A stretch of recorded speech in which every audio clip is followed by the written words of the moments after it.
Hey little hoes, my name is Kristen and welcome back to my channel. So I feel like this week is going to be the week of a lot of planty tags. Today's video is going to be one that my friend Julia at Good Life Green Tropics tagged me for, and our friend Lindsay over at Just Uno Mas created this one. And if you haven't checked out her channel, you should. She is full of original ideas and I am loving them. This one is going to be the isolation propagation tag. Lindsay created it to have everyone feature some of the plants that they like to propagate, what's going on in their propagation stations in this time of isolation. At least for some of you. I still have to work, unfortunately. A few videos ago, I did feature an update on some of my LECA propagations and did an update on those. But I figured I would sort of show you some of the other things that I have going on as well. Lindsay did have some questions. One, what is your favorite propagation method? I haven't tried all types of propagation to, give a accurate comparison on them. But for me, I have to say water propagation is still my favorite because I am extremely forgetful, extremely lazy, and would be a terrible parent because I neglect the crap out of things. So, water propagation kind of allows me to plunk it in water and let the plant do the rest of the work if it is so inclined.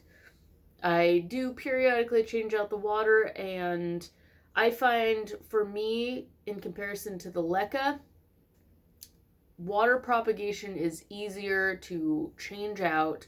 I'm not disturbing the root system as I would be changing the water out in LECA. Similar to Lindsay, I'd say my least successful is just soil propagation.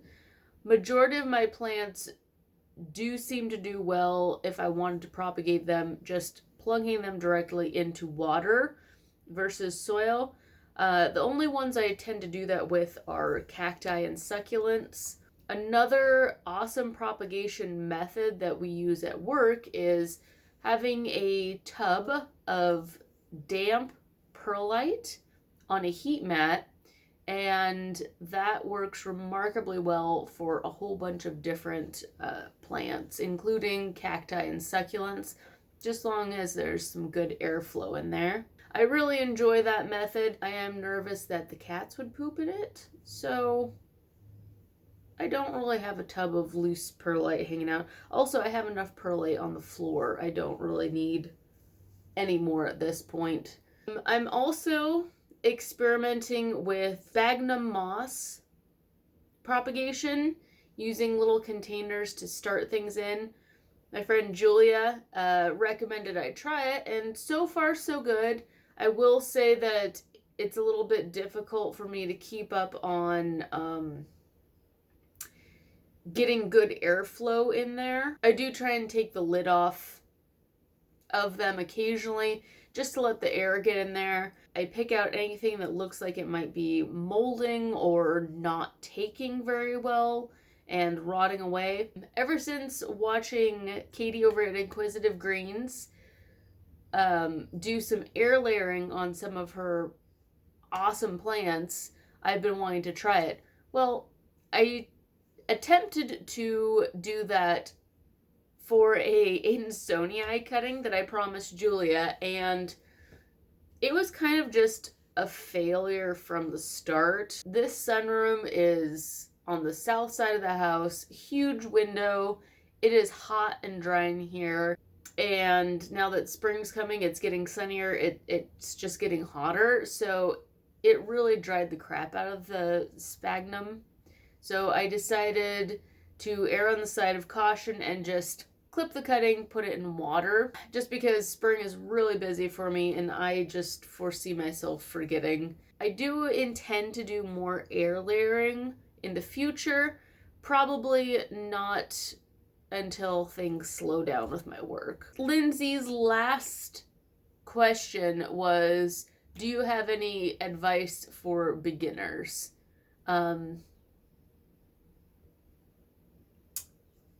Always use protection. I think that's pretty good advice across the board. And in relation to planties, like for instance, this guy here, this is a euphorbia, and some plants, including this guy, have rather toxic sap. So just make sure if it's a kind of unfamiliar plant or you think that it might be a rather irritating one, to wear some gloves. I remember taking cuttings of a similar species at work. Huge euphorbia. It's probably like 4 or 5 feet tall, and the sap just dripping down after cutting it. And the thing with euphorbia sap is it is incredibly caustic, and apparently if you get it in your eye, you can go temporarily blind. So, you know, use protection, kids. This, my friends, is a very ghetto setup, but it works. Just a little cup of water that I need to change out. I have some Scindapsus in here, forming little roots. And one plant I am incredibly excited about.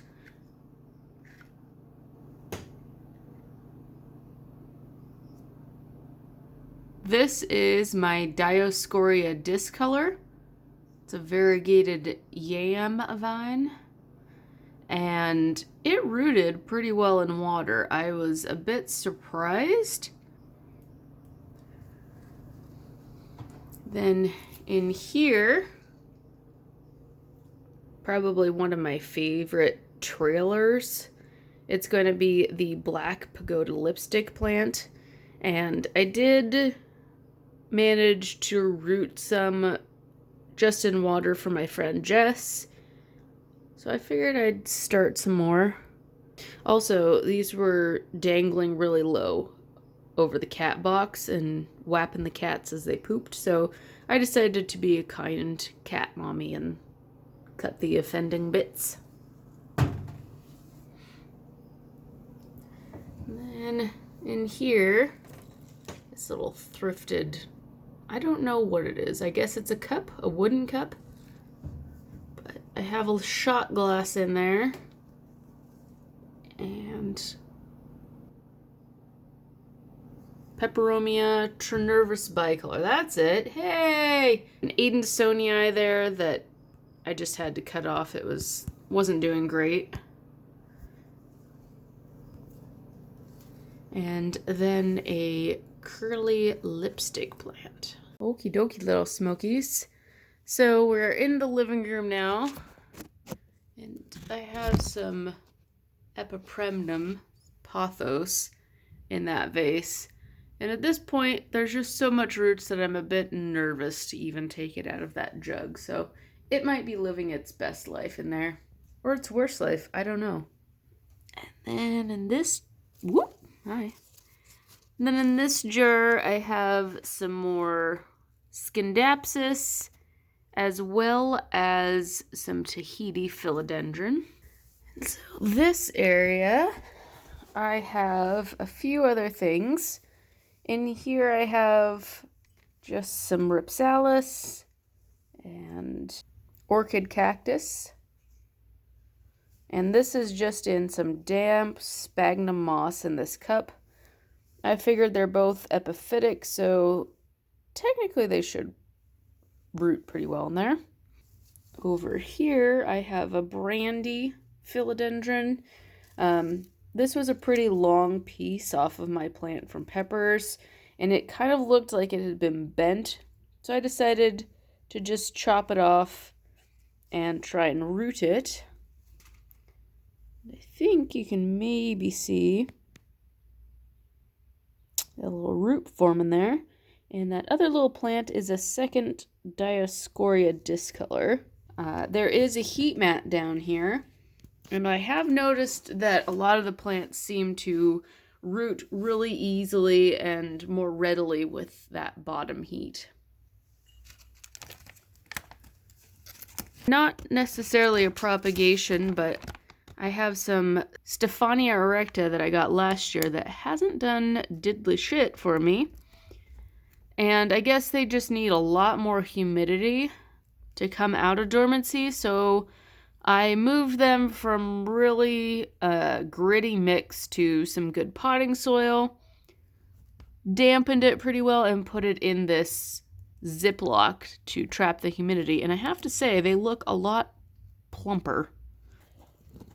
That's real steamy.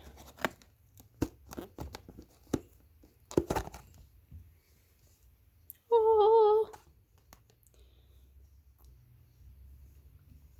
This is some Peperomia Ruby Cascade. You can see all the rooty babies.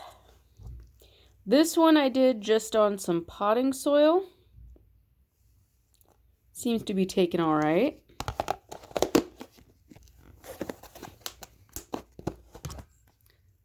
This is Ruby Cascade in damp sphagnum.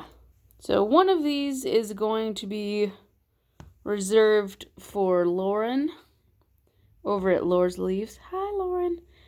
I don't know which one you prefer, girl. If you watch this, let me know. But there's a lot of roots on both containers. I did add probably more plants to this one versus the other one.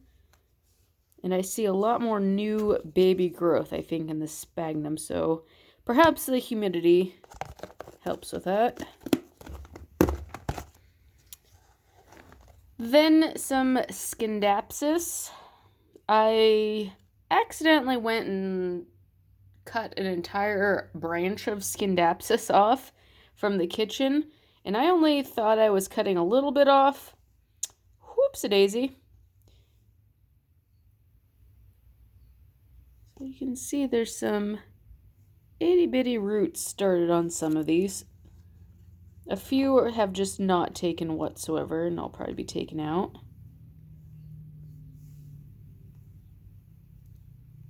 I have no idea what's going on here, kids.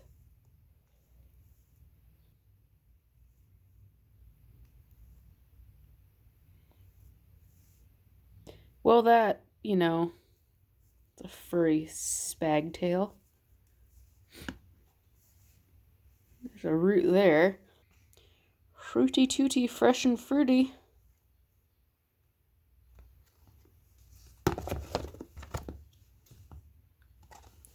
More Scindapsus, and some of these I'm not sure. Like this guy, I don't know that this. Well, no, look, there's a new leaf. We shall see. Then these little bits. I don't really have much hope for these guys.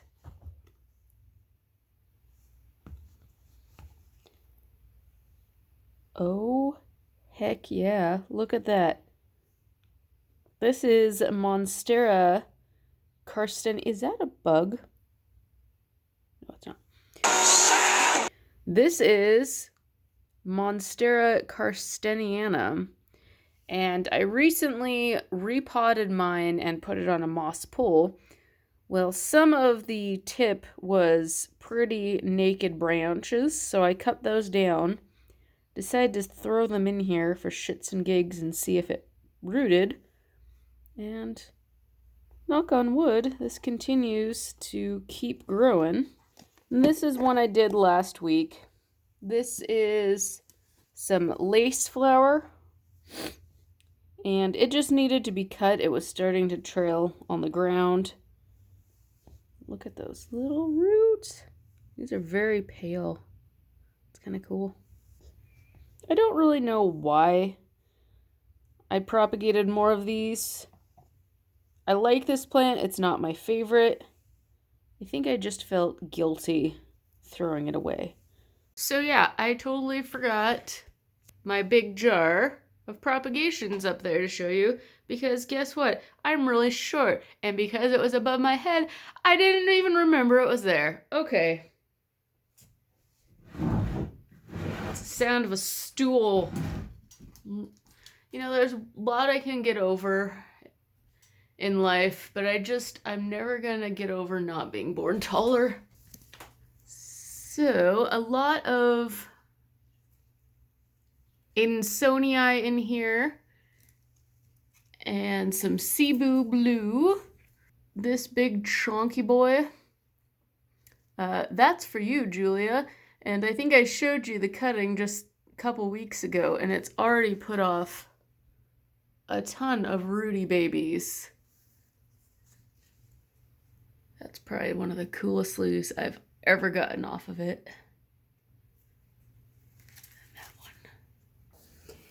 Anyway, I hope you guys enjoyed this video, and thanks again to Lindsay Justino Moss for creating this tag. It was a lot of fun to show off my little planty propagations and talk about them. Hope you all are doing well, staying healthy, and I will talk to y'all later.